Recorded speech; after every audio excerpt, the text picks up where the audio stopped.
Brown সুগারও সিজ করতে পারবো না, চেষ্টা করুন।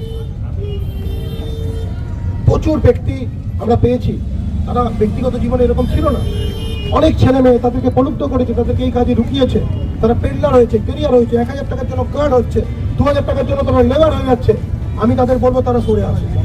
তারা যদি সরে এসে আমাদেরকে এই কাজে সাহায্য করে, আমি সেই সমস্ত লেবার পেডলারদেরকে আশ্বস্ত করছি আপনাদের পাশে মালদা জেলা পুলিশ থাকবে। যদি আপনারা এই অভিশাপের পর থেকে সরে এসে এই অভিশাপকে শেষ করার জন্য, নির্মূল করার জন্য আমাদের সাহায্য করেন।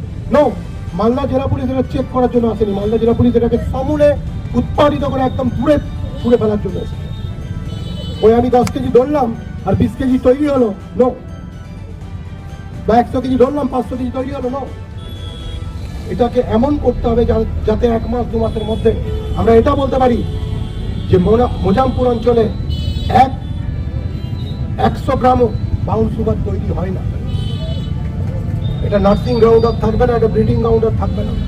এই কাজে আপনাদের আমরা বলছি সাংবাদিক বন্ধুদের, বাচ্চা ছেলে মেয়ে যারা আছে তাদের, এবং যে সমস্ত যুবক আছেন, চাচারা আছেন, মা বোনেরা আছেন, আপনারা যারা আপনাদের বাড়ির লোকেরা যারা এর মধ্যে এই কাজে যুক্ত হয়েছে তাদেরকে আপনারা বলুন।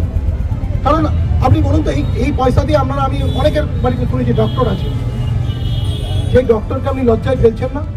সেই ডাক্তারবাবুকে আপনি সমাজের চোখে ছোট করে দিচ্ছেন না? তার আরেকটা পরিচয় হচ্ছে না যে তার পরিবারের লোক ব্রাউন সুগারের কারবারি? আমি কারোর নাম নিচ্ছি না।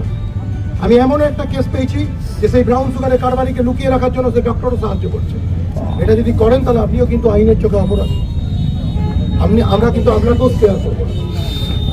আমি সকলকে এটা বলতে চাই, মোজামপুরের প্রতি আমার সহমর্মিতা আছে, সহানুভূতি আছে। সেটা কিন্তু আমার দুর্বলতা নয়, সেটা আমার শক্তি। যারা এখানে এই সমাজকে কলুষিত করবে, যারা এই জায়গাকে পলিউটেড করবে, তাদেরকে চিহ্নিতকরণ করে তাদেরকে আইনের সামনে দাঁড় করিয়ে দেওয়ার দায়িত্ব আমাদের।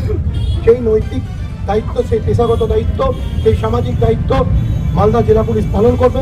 আমি প্রত্যেককে এখানে যারা এখানে এসছে এই র্যালিকে সাফল্যমণ্ডিত করার জন্য, তাদেরকে সকলকে আমি আরেকবার মালদা জেলা পুলিশের তরফ থেকে ধন্যবাদ জানাচ্ছি, কৃতজ্ঞতা জানাচ্ছি, সালাম জানাচ্ছি, প্রণাম জানাচ্ছি। যে সমস্ত মা বোনেরা